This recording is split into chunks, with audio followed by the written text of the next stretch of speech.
welcome, and listen to these disturbing facts. According to the U.S. Census, fully 100 million Americans live either in poverty or in a fretful zone just above it. That's about 1 in 3 Americans. Here in New York City, 1.8 million of us are on food stamps. That's up 45% in the past 3 years. Today we'll examine food insecurity and the widening income gap that yawns beneath it. Also today, Facebook. It can deliver trouble like bullying and sexual predators, but it turns out that analyzing the words in certain posts might help prevent suicides. Later in the program, we examine Netflix series House of Cards. Will downloaded binge programming kill broadcast and cable? All this plus advice on what not to write on that Valentine's Day card. First, income inequality and one of its most florid symptoms, hunger, or that bargain against hunger where mom uses the rent money to buy the kids dinner. Why do we accept this? To fill this basic need, what should we be asking of our next mayor? With us, 2 guests, Dr. Melony Samuels, founder and executive director of the Bed-Stuy Brooklyn Campaign Against Hunger, and Triada Stampas, director of government relations for the Food Bank for New York City. Welcome to both of you. Thank you for coming in. Thank you. Triada Stampas, tell us about the latest annual survey done by the Food Bank. Sure, thank you. We annually survey New Yorkers. It's our hunger experience report, and we've been doing this since 2003. We commissioned Marist to conduct a poll for us about difficulty affording food in New York City. And this year we found that about 30% of New York City residents, we're talking about 2.6 million New Yorkers, are having difficulty affording food.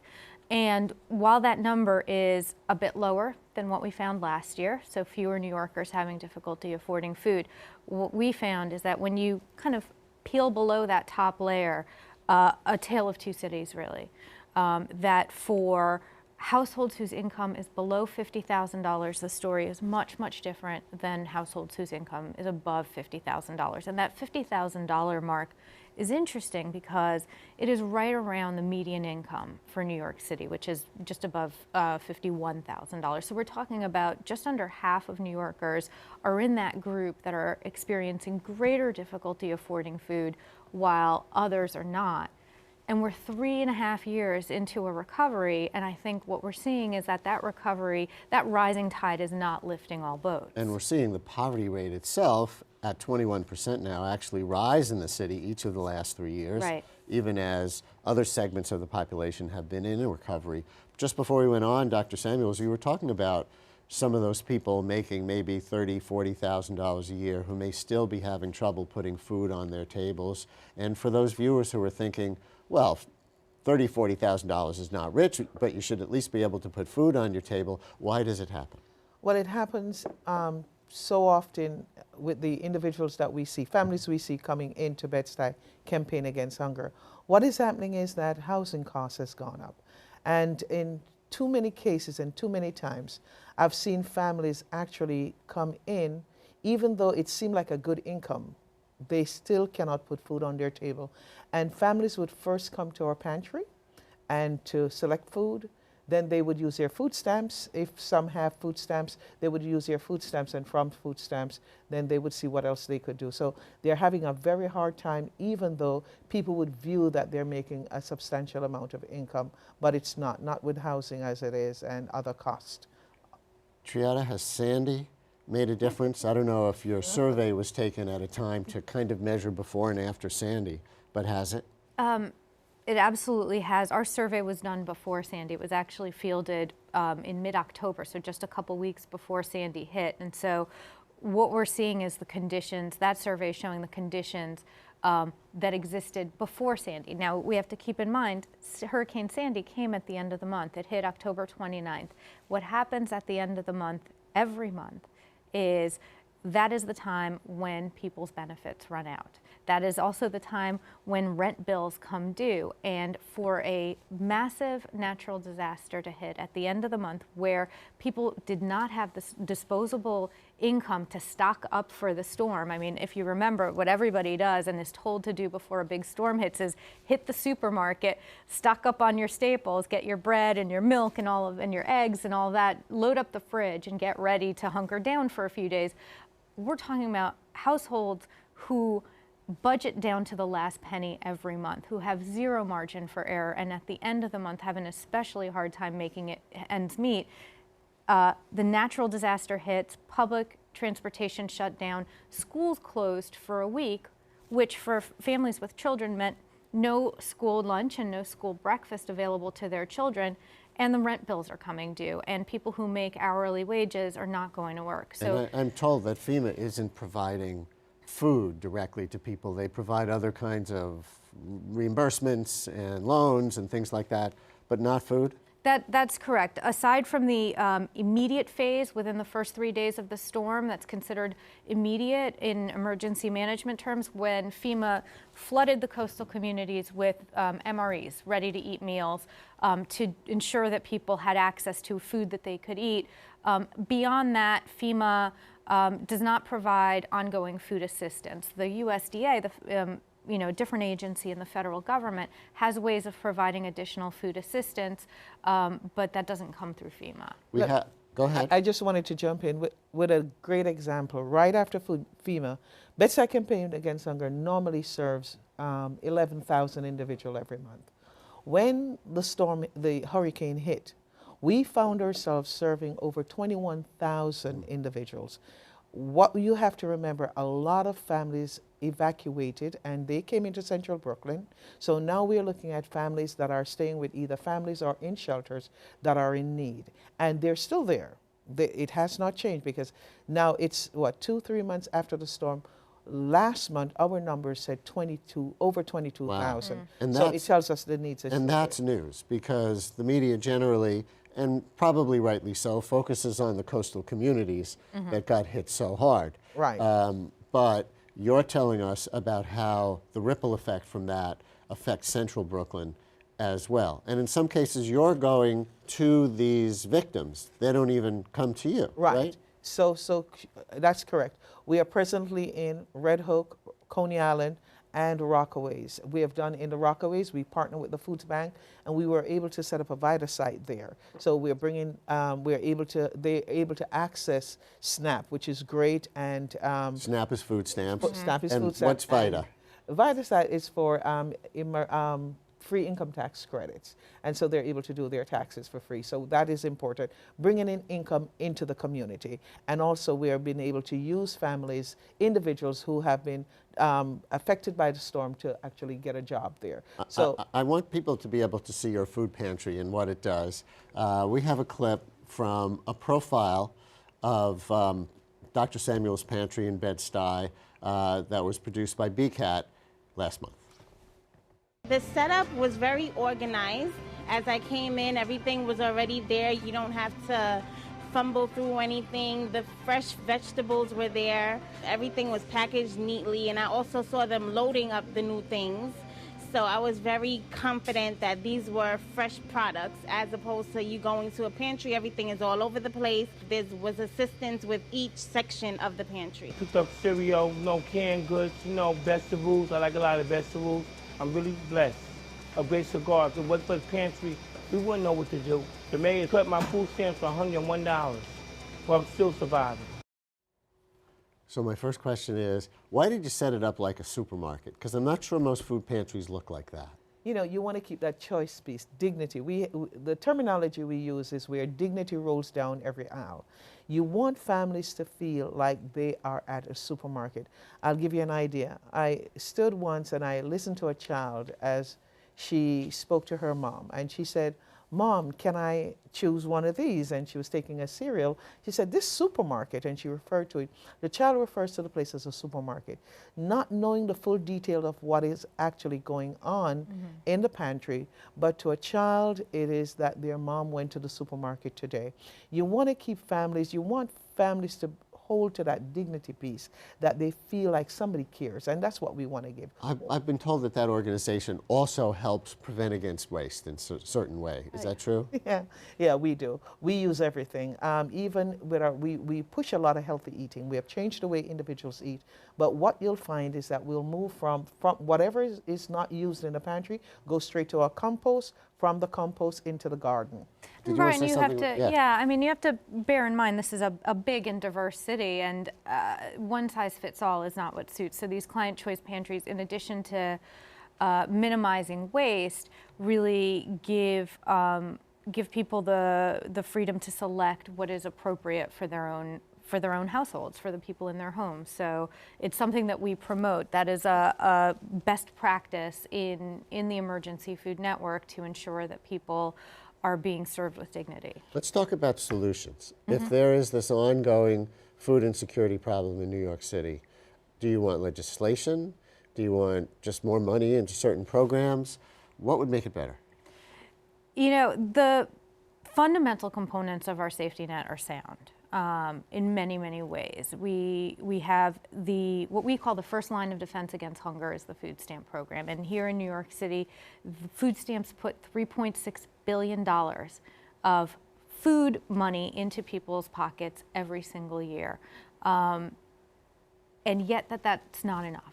So it's an incredible resource, an important resource. It's not enough because the food stamp program does not factor in regional variation in costs of living. So, is the funding at least stable? You know, if the sequester budget comes to pass in Washington, food stamps are held harmless. Food stamps are excluded from any of those cuts. Are you seeing the same thing at the local level? No, we're having a difficult time where funding is concerned, based on the fact that we're one of the largest pantry in New York City.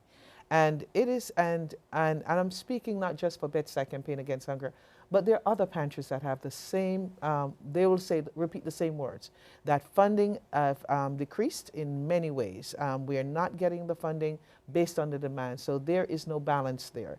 And it's very difficult keeping food on our shelves, especially now that we had Sandy. So it's like a double whammy. I mean, one thing that's interesting, I think, to note, so food stamps are the first line of defense against hunger, and there's an incredible amount of money that's put into that first line of defense.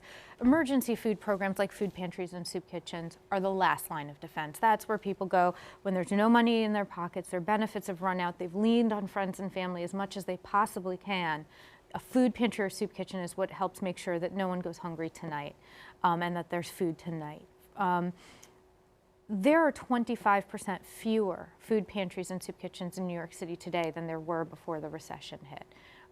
The recession drained a lot of money out of the social safety net, and we've seen about 250 food pantries and soup kitchens across the city close their doors. Out of the public sector and private sector money streams? Yes. So, you know, you ask if, you know, the sequester won't harm food stamp benefits.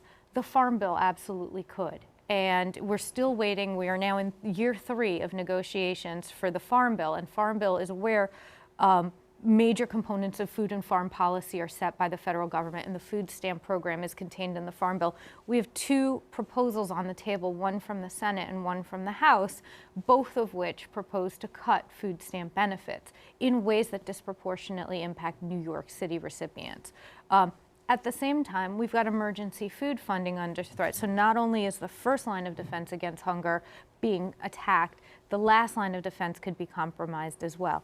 Just a couple of weeks ago, Governor Cuomo released his executive budget, which removes line item funding for emergency food from the state budget. And so that is a fight now that we're fighting. Removes it entirely? Completely. It is. How much was that line in the last budget? Close to $30 million.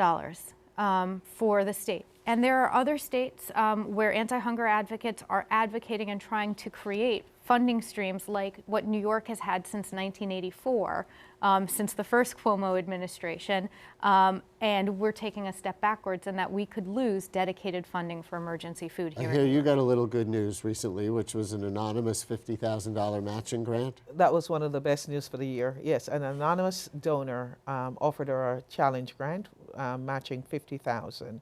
So we are now asking listeners and everyone across to visit our website and to donate and to help us to meet that challenge.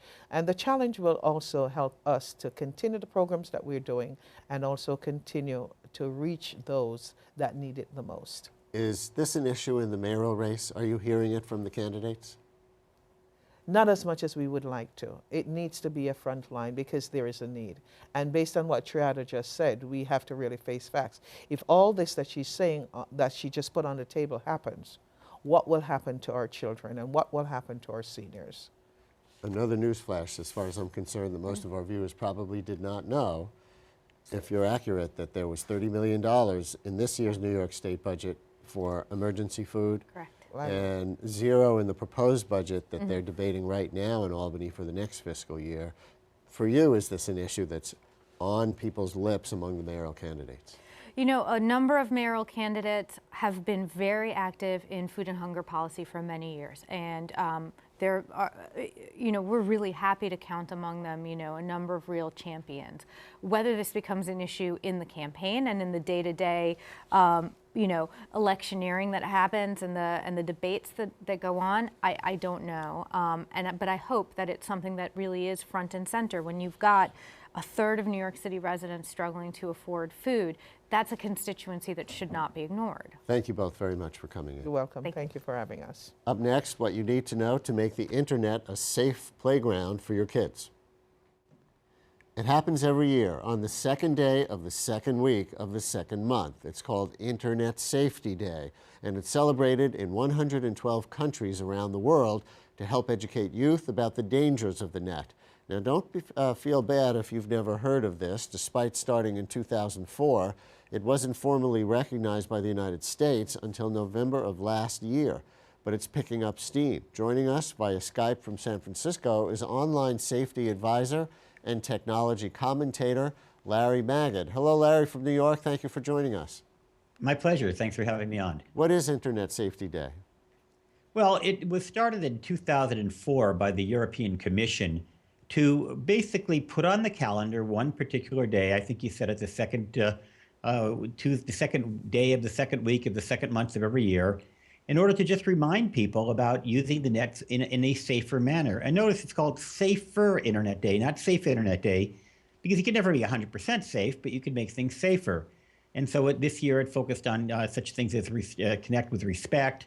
It's also looked at issues of bullying, anything to do with using the internet in a safe, healthy, and more productive manner, recognized throughout Europe. And now, as you pointed out, we're beginning to recognize it a bit, at least here in the United States. What do you see as the biggest threats?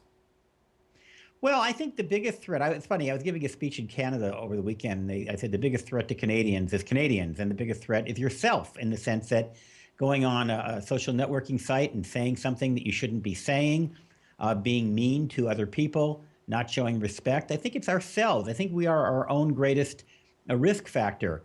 Yes, there are such things as predators, but they're very rare. It doesn't happen very often, and it's largely exaggerated. But I think it's more like how we treat each other, how we treat ourselves, how we make sure that what we post is appropriate and not embarrassing and not violating our own privacy and security.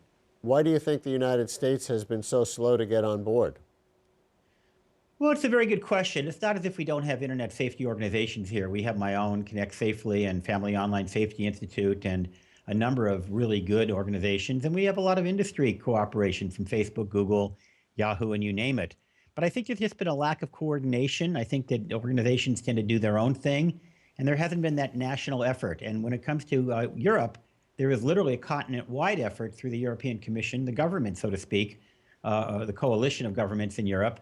And here in the U.S., we haven't had that push from the government. So Connect Safely, we're kind of taking on ourselves to not do everything next year, but at least coordinate information, which is why we created saferinternetday.us, just to provide information on what others are doing, what government's doing, what other organizations are doing, and what industry is doing, in the hope that we can build a coordinated Safer Internet Day here going forward.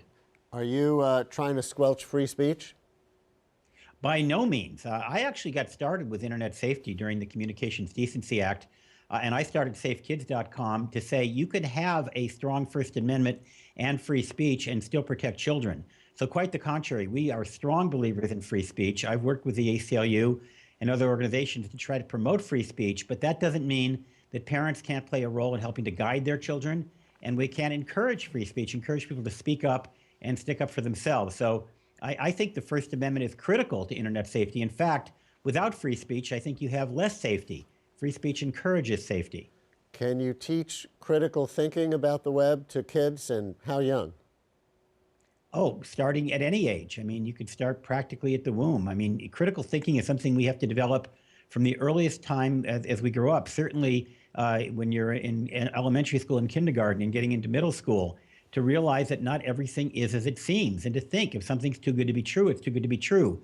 You don't rely on a single source. Even me, don't rely on any single source. Make sure that you have credible sources and double check them, and just be a little bit critical to make sure that when you pass something on, and this is one of my pet peeves, have you ever gotten an email from somebody that's just a rumor and it turns out not to be true? Well, shame on them for spreading a rumor. If something's coming from my email address, I want to know that it's reasonably vetted. And I think that that's a form of critical thinking as well. With respect to the United States' role in global internet safety, where does the UN Convention on the Rights of the Child come in? Most of our viewers have never heard of it, but this is a UN treaty that I understand has been signed by just about every country in the world except the United States and Somalia. Yeah, we're in great company there. What the treaty calls for, it's a very long treaty. Of course, it calls for the right to be safe, the right to be free from harm, but it also talks about the right of free expression. And there's a clause in there which says that children shall have access to both publish and consume any form of media. And of course, that would include the internet. And so when we talk about the rights of the child, we talk about their rights in terms of their rights of free expression, their rights of free speech. And we also talk about their right to be free from harm. And there's a lot of work done around the world on this. The U.S. does work on it as well, but for reasons that are kind of hard for me to understand, we haven't ratified the treaty. Apparently, some advocates in the United States fear that homeschooling would be put in jeopardy by ratifying that convention. Yeah, which I doesn't make any sense to me. There's also this notion in the United States that the parent always knows best for their child. The parent almost owns their child. And the reality is that children are people. They're autonomous people. They have the right to privacy. They even, to a certain extent, have the right to privacy vis-a-vis their own parent. I know that a lot of parents are going to disagree with that, but that's a principle throughout Europe, that even parents have to respect a child's right to privacy. And I think we could use a little bit of that here in the U.S. Larry Magid, thank you very much. My pleasure. Up next, using Facebook for suicide prevention. In the wake of the high-profile death of internet activist Aaron Swartz last month, the group SAVE, Suicide Awareness Voices of Education, announced a unique partnership. SAVE is teaming up with Facebook to uncover the clues that suicide victims leave behind, and which often precede a decision to take one's life. What will they look for, and how will they use the information? Joining us via Skype from Minnesota, SAVE Executive Director, Dr. Dan Reidenberg. Dr. Reidenberg, thank you for joining us. Hello from New York. Hello, thanks for having me. What are you looking for on Facebook?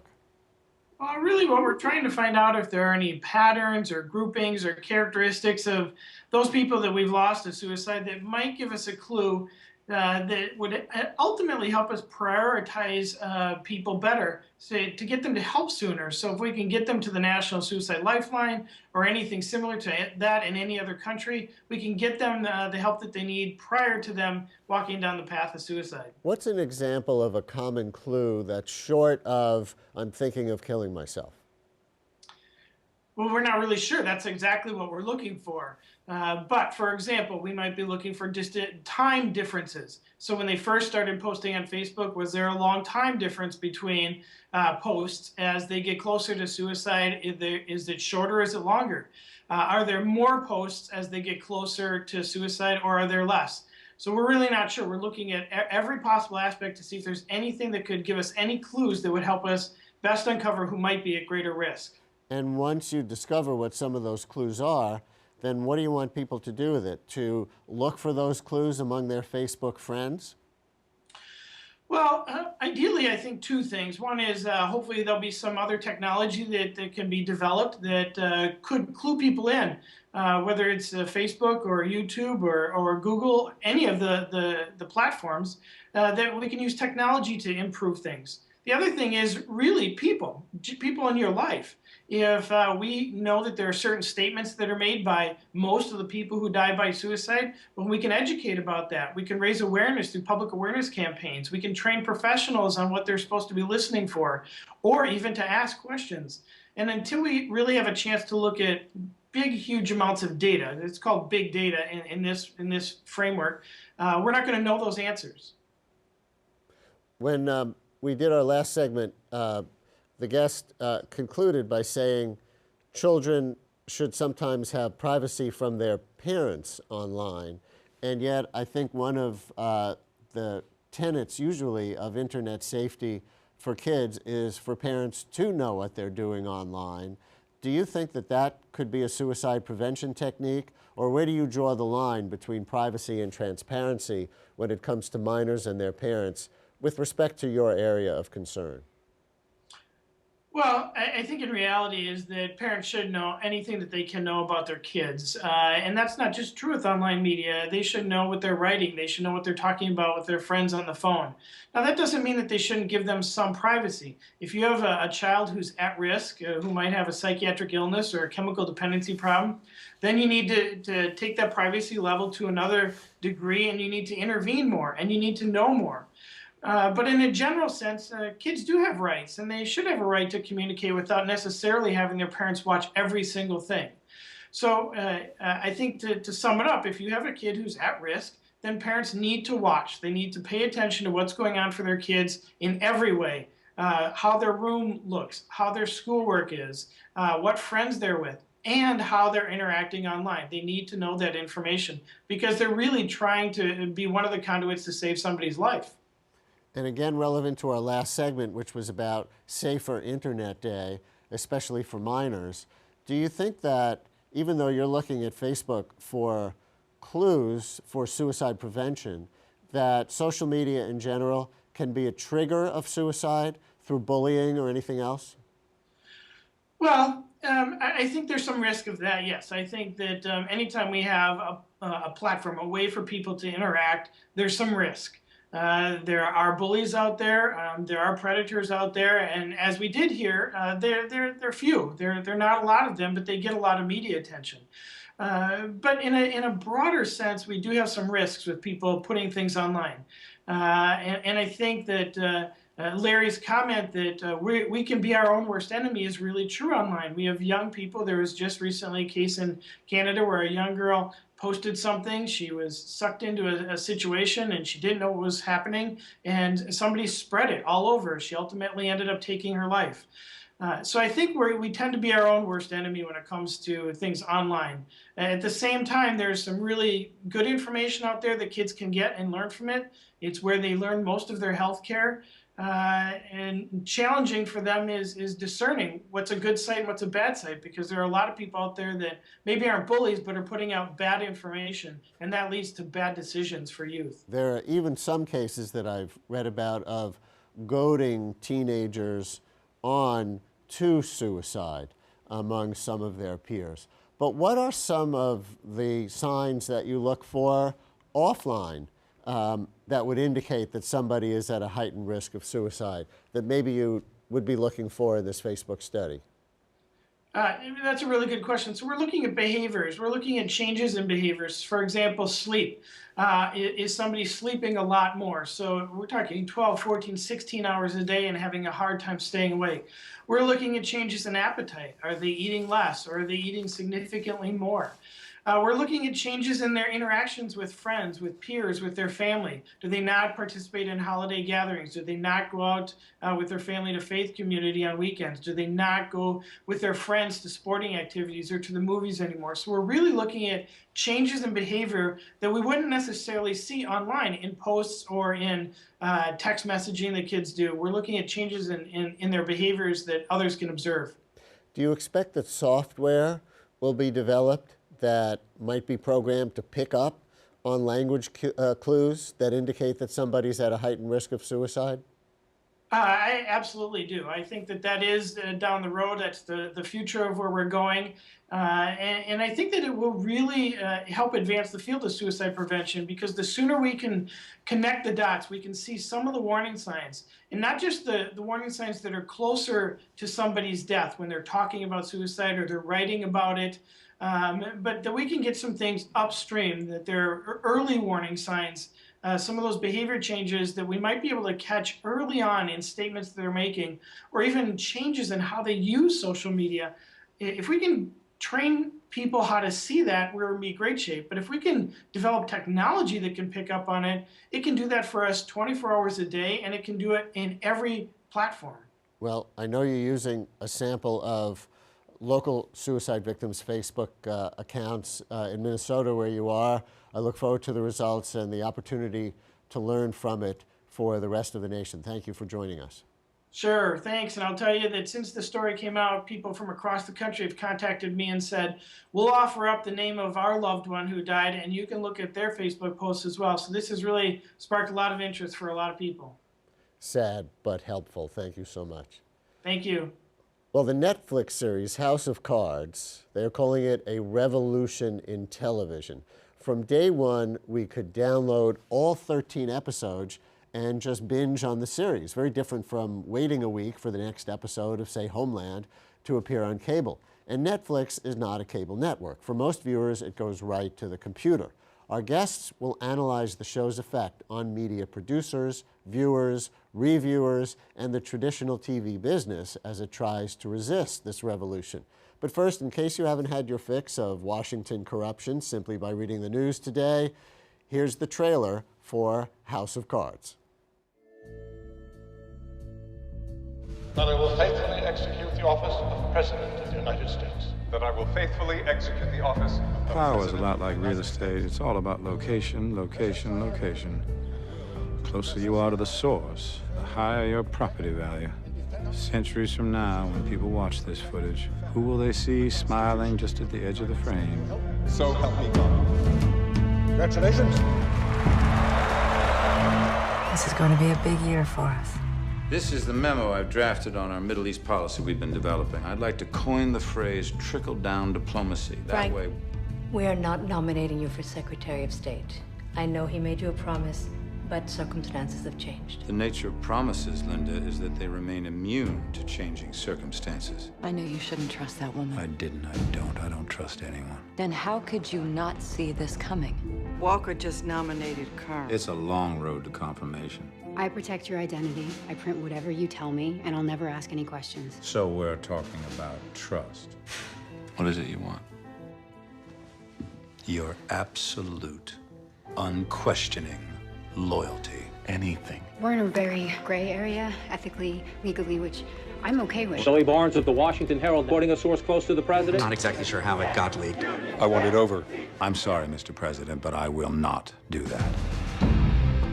Get ready, Kathy. Things are about to move very quickly. Okay. I'm ready. Do you understand how you're to behave? And if I don't play along, we'll cleave you from the herd and watch you die in the wilderness. You promised me it wouldn't be like this. We'll have a lot of nights like this. Making plans. Very little sleep. I expected that.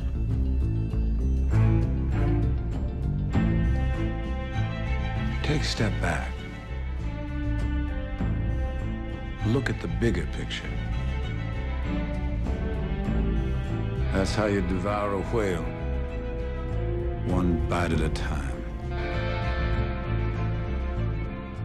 Give and take. Welcome to Washington. The trailer for the new Netflix series, House of Cards. Why is the series a threat to traditional television? Are predictions of broadcast and cable's demise all wrong or just hype? Joining us, Alan Wolk, global lead analyst at Kit Digital, Natan Edelsburg, blogger at Lost Remote, and via Skype from Florida, Eric Deggans, TV and media critic for the Tampa Bay Times. And we will get to what everybody thinks about the series. I've heard rave reviews in the media, mixed reviews from my friends. But on the business side, is this a threat to television as we know it? At some level, it really is. It's the fulfillment of something that's been happening for a while, and it just gives it that extra push. So we have the technological capability to have a completely on-demand schedule. The network operator, the cable companies, which we call MVPD. It's multi-channel video programming distributors. It's for some reason a complicated term like that has become the term the industry uses for cable because it takes in the telcos and the satellites and whatnot. But they have not push it, obviously, because the business model that exists now is to sell advertising, right? That's how the networks make their money, and at some level, that's how the MVPDs make their money. Not so much HBO, for example, though, right? Yeah, HBO sells subscriptions, but HBO subscriptions are sold by the MVPDs. So it's all based on that model. It's based on tune-in, how many people are watching it and when. And suddenly, when you don't have tune-in, it completely takes the advertising model and turns it on its head. Now, it's possible, we think, to have that advertising model exist in a completely on-demand world because, again, the technology kind of exists and allegedly isn't too hard to put in place. It's sort of what they call dynamically serve-up ads. In other words, so if you're watching it, it knows, okay, Brian is watching this show Saturday, May 4th, so we're going to show him an ad that's relevant. And Netflix knows when I pause and come back to the show and everything else. But is it so different, Natan, from what people do a lot already? Newspapers also face. Hang on, let me go to Florida since sure. He's trying to get in. Yeah, go ahead. What were you trying to say? I'm sorry. I was just going to say one of the issues faced here by the TV industry is one of the issues that's also faced by newspapers, which is the fact that the revenue that they get from ads on digital services are much less than the revenue they get from ads in regular broadcast and even in regular cable airings. So even though these services may have the ability to show ads, they don't show as many, and they probably don't get nearly as much revenue from them. And the question becomes, because Netflix is not really been open about how many people are watching the show and what kind of revenue they may be getting from the show. Are people signing up for the service specifically to see House of Cards? It's hard to know if they're actually making money off of these shows. And once they have a raft of them, they have a bunch of them coming later this year, will they actually make money, or are they loss leaders, or how do they work out financially? And that's important to the future of television. Right. So, Natan, to follow up on that same point, do they make money based on advertising? I'm not a Netflix subscriber, so I actually don't know if I would see an ad if I was watching House of Cards by streaming it on my computer. Are there adjacent ads that I'm required to look at before going on? Or is it all that $8 a month or whatever it is fee? I think it's mostly about the fee. One of the interesting stats I put together that The Atlantic published recently was that they'd need 520,834 new signups for about a year or two at the $7.99 rate to actually recoup the $100 million two-season investment that they made. And to me, the fact that they're willing to place that bet just shows how big a deal this really is for the TV industry. And I think, from what I've read about CEO Reed Hastings and kind of the whole decision to launch all these episodes, is that he's saying there's issues out there in the TV world. Major issues like spoiler alerts and people pirating shows, and they know how their viewers like to binge. And for people who are used to binge watching, launching the show like this isn't a big deal. It's kind of a service. Yeah, because some people watching us right now are probably thinking, well, I already use my DVR to store up a bunch of episodes of my favorite show and then binge. Or I buy the DVD of a series and I binge. So how big a step is this in terms of consumer behavior? Well, it's because it's the first time it's actually happening at once. In other words, shows could build a buzz beforehand. So stuff that you've stored up on your DVR, you've done so probably because you've heard stuff about it, or a friend of yours recommended it to you, and so you sort of came back at it. This changes a whole lot of things about sort of even the way it's marketed and the upfront commitment, right? If a network used to if you remember, a network would have 3 or 4 episodes of a series run, decide it was tanking, and then just pull the plug. So with this, they've committed to an entire, I think, 2 seasons, right, up front. 2 seasons. Yeah, 2 seasons. And two seasons times 13 episodes. Right, and all the inherent costs of that they can't back out of. And that's a big change. Comparing HBO, so if we want to say compare the HBO model, which is a subscription model, to Netflix, you're asking the revenue. HBO gets their money from the MVPDs. They basically sell the subscriptions for them. They collect it. They collect the money for them, and from the cable providers. From the actual consumers. So in other words, you have Fios or Comcast, and they charge you X dollars a month, and then they give the money to HBO. Exactly. With Netflix, they have to go after however many people and charge them their $8 a month and collect the money from them, and then have all the inherent services that have to happen when you do collect the money, right? You've got to have a customer service portal and a way to actually send out the bills and somebody to make sure the bills got paid, etc. And that's to Natan's point about how much money they need. They're doing it in a lot of ways just to prove that they're real boys. They're not just some fake. So Eric, do you like the show? More than one person has said to me, and I haven't seen it yet, except for the trailer we just played. But more than one person has said to me, this is like West Wing, but without one scintilla of optimism. That's an interesting way to put it. I liked the show a lot, but my experience with people on social media and talking with other folks who have watched it is that you have to like political intrigue. You have to enjoy the ins and outs of Washington. I mean, this is a series that makes high drama out of getting an education bill passed, and this is a series that makes high drama out of presenting a fundraiser for a charity for clean water. So you're not chasing murderers through the streets of Baltimore. So if you're into that kind of stuff, and if you're particularly enjoying the parallels with Shakespearean drama, and some of the dramatic framework is taken from Richard III, particularly in the way the lead character talks to the audience. Or if you're a fan of the original show, this is an Americanized version of a British show that aired in the 90s. So if you like that show, I think you might like this show. It has a lot of parallels. I really enjoyed it, and I'm almost ashamed to admit that I watched it in two settings. I saw 2 episodes before it debuted as a TV critic, and then I watched the other 11 over a Friday night and a Saturday. Eric Deggans, not for my job, but binge viewer. Yeah, I'm the ultimate binge viewer.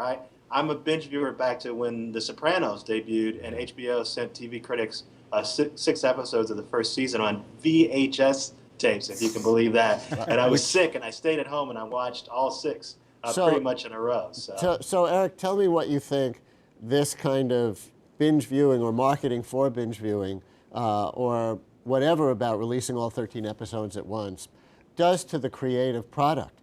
Is the character development different? Is the plot development different? Is anything different?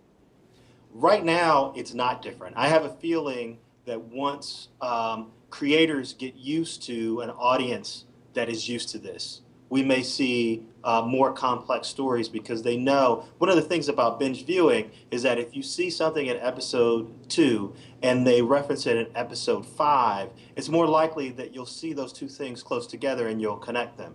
One of the challenges for a show like Homicide: Life on the Street, for example, is that the producers of that show on NBC used to like to do that. They would put in something in one episode and then maybe call back to it 3 episodes later. Well, that was almost a month later, and it was a show that wasn't widely watched anyway. So the fact that one viewer might hang with the show long enough to see those episodes and then get the reference that you put in was much less likely. That is happening now. And I could see pressure for plot lines to develop more quickly. I mean, sometimes appointment viewing, maybe Law and Order is an ultimate example. Things don't really change much from week to week. You're watching your formula, whether it's a drama or a sitcom. Here, if you're going to watch 6, 7, 13 episodes at once, you're going to want stuff to really change. Well, this is the second big change, right? The first change in the way TV shows were put together happened with the advent of the VCR and DVR. So before that, the theory was you had to be able to come in at any point in the series and immediately know what was happening, or be able to sort of figure it out. Once you had VCR and people were able to sort of catch up, you were able to get shows like 24 and Lost, where you really did have to watch from the beginning and know what's happening. So I think this is going to be a complete other change, because the one thing you can't do is adjust the show when you have a breakout character, right? Which happened a lot in TV business. There's some character, some plot line that seems to be popular, and they'll rewrite the show around that. You don't have that option in this, so you've got to go in with something really strong. So, looking ahead, if I can break in for a second, one other thing one other thing I wanted to point out was that it increases the pressure on the creative executives to pick shows that are winners right out of the gate. They don't have a chance to get much audience feedback, so they really have to nail the series when they make it. Whereas with some shows, they can present a show. The Walking Dead, I think, is a good example of that. They presented a show. If you watch the first episodes of it, it has a very different pace and a very different tone than the episodes do now, because they've evolved the show. In part, I think, to meet the audience's expectations, and in part because they've grown more confident with the concept, and they've grown stronger as storytellers. So you don't get to do that with House of Cards. They've got 2 seasons almost done, and you get the storytelling that they present, with relatively limited feedback from viewers. I gotcha. So Natan, do you really think this is going to change the nature of television, or it seems to me that things keep coming along that we say are going to completely transform media, but what we really have is more choice. Yep. And so people are still watching, online television enough that I'm told that the network's bottom lines were really good last year. Even CD sales were pretty good last year. So different people do different things, and so is the future this, or is the future diversity? I think the future is definitely diversity, hands down. I think the one thing I've learned covering the social TV world is that social media platforms make TV stronger and TV makes social media platforms stronger. I think the interesting thing with House of Cards is that it's kind of the web and social media entrepreneur's dream to see this happen. Because at the end of the day, it's a web series. It's not something that's actually been on what we've known as TV, even though people call it a TV show because it's the same quality. And for Netflix, they're relying a lot on the buzz around it. So one really interesting stat, I also produced the Shorty Awards, which is like the leading ceremony honoring social media, and our benchmarking partner, Unmetric, pointed out that the trailer was Netflix's most viewed YouTube video ever, which is really fascinating because it shows how much of an investment House of Cards is for Netflix's entire marketing strategy, where they've built now not only really a lot of buzz around this show, but they've also built a huge audience around their YouTube channel, and maybe that will allow them to market their films more or their next show more. Interesting thing that Google Real happening quick, with Netflix. we're out of time. Go ahead, real quick. In Kansas City, Google has a new TV service, and Netflix is baked into it the same way HBO and Showtime are. So it's becoming a real network. And when you can binge view all 162 Mets games and the entire season of Jon Stewart, then TV will really be dead. Thank you both very much for coming in. Up next, what not to write on that Valentine, and the right stuff too. If you are lucky enough to have someone special to give a Valentine's card to tomorrow, watch out. You are entering a minefield. It's easy to write the wrong thing, or at least to disappoint. Don't miss the opportunity to touch someone's heart. Let's get some professional help. Poet John Timpane wrote Poetry for Dummies, and it could be verse. He joins us via Skype from the city of brotherly love. Hello from New York. How you doing, Brian? Good. And what is the first mistake that people typically make? Well, they make the note that they're going to write to their sweetheart about them. So the first thing to do is don't call your sweetheart a nickname. Call them the name they've always had, because a nickname tends to minimize an occasion that a lot of people actually take seriously. And then instead of talking about how much you love them, talk about something that has to do with them. Something like this. I know that you're probably changing your 17th retreaded tire at the shop today. Put down that tire iron for a moment and listen to this. Something like that. Something that lets them know you see them, you know what their lives are like, something that gets you into where they are at the moment. A lot of people open these notes at home, or maybe, they take it out of their pocketbook at work or something like that. So you want to start with a concrete image of them, showing them that you see them. Is it different if you've been with your sweetheart for a month or if you've been married for 25 years? I think that if it's a brand new relationship, what you look for are special stories that you already share, but it always works to look at an object that is very well known to the two of you. I remember I read this one time that said, well, by my watch, it's 5 o'clock while I'm writing this, but by that busted clock in the kitchen, it's 12:37. You're referring to stuff that you both know. Which brings up the question of when to use humor and when that might disappoint. Right. Well, you got to be really careful about this because you don't want to make jokes about the loved one except in a loving way. Don't talk about physical anything. Don't talk about body parts. Don't talk about size. Don't talk about hair. You can talk about clothes. Actually, you make fun of that tam o' shanter you always wear or that car you always insist on driving around in. You can make little loving jokes, but don't make anything personal, really. It's about the other person, always. Can you give me a great example or two from literature? I know you collect them. Oh, yeah. Here's a couple that I have. I saw this poem once by Robert Creeley that says, and here's the quote, "To be in love is like going outside to see what kind of day it is." And then what you do with that, so you don't just leave it there, you do something with it. So this is what the person wrote. "To be in love is like going outside to see what kind of day it is. And baby, he's right, and you're my umbrella." So you take the quotation and you do something with it. Here's another one. "When I think about you, I remember what Shakespeare says. He says, 'Thy eternal summer shall not fade.' Well, not in my heart it won't, hun." Something like that. You don't just let the quote sit there. Do something interesting with it. And here's a third example. As Marilyn Monroe once said, "I'm selfish, impatient, and a little insecure. I make mistakes. I'm out of control, and at times hard to handle. I still like you." When should you just rely on Hallmark? Well, I don't think you ever should just rely on a Hallmark. I think Hallmark cards are great, but make sure a Hallmark card is something you buy in the store, so that's already thoughtful. But make it a gift. Make it something they can't get anywhere else. You know, draw mustaches on the cupids that hold up the candy hearts. Write something in that card. Make it your own so that it's a gift. Are you pro or con e-cards? I am pro e-cards. I think they're great, but I think you should get the kind of e-cards that gives you a lot of room to do your own messages. Don't just get the prepackaged ones that have none of your input in it. This is a personal note that shows the other person you see them and you remember them and they're the one that you love. Do you have a favorite love poem? Yes, I do. It's not a happy love poem, but it's Sonnet 73 by William Shakespeare. That is my favorite love poem. I hate to say it. You're not supposed to have a favorite, but I do. How does it go? "That time of year thou mayest in me behold, when yellow leaves, or none, or few, do hang upon the boughs that shake against the cold, bare ruined choirs, where late the sweet birds sang.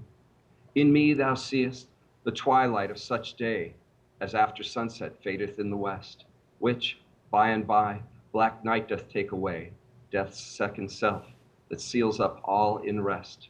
Do you have time for the last quatrain? Go ahead. Yeah. "In me thou seest the glowing of such fire, that on the ashes of his youth doth lie, as a deathbed whereon it must expire, consumed with that which it was nourished by.